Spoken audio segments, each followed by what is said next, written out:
A pojďte ke mně, vy, co máte po práci, dělníci a rolníci i vojáci. Slyšte všichni verše mé a chvění strun, píseň o nejvyšším vůdci jménem Kim Jong-un. Stalo se tomu už tehdá před léty, když naše slavná vojska testovala rakety. Až z Pentagonu v Koreji byl slyšet pláč, jak brečel strachy každý americký štváč.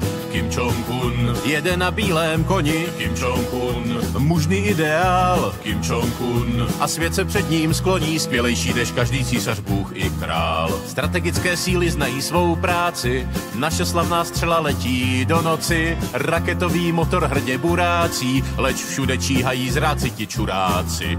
Někdy život zleje jak rulíku květ, ta raketa měla do soulu doletět, z neúspěchu však nás srdce bolejí, dopadla na zem ve špatný Koreji.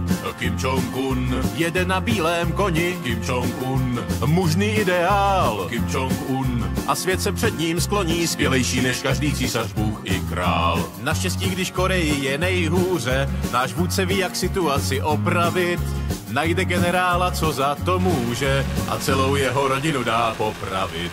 Touhle slokou uzavírám ten song můj o tom, jak nejvyšší vůdce Kim Jong-un zachránil naší armádě její čest. Je to korejského lidu obrněná pěst. Kim Jong-un jede na bílém koni, Kim Jong-un mužný ideál, Kim Jong-un a svět se před ním skloní. Práska další popravený generál, práska další popravený generál, práska další popravený generál.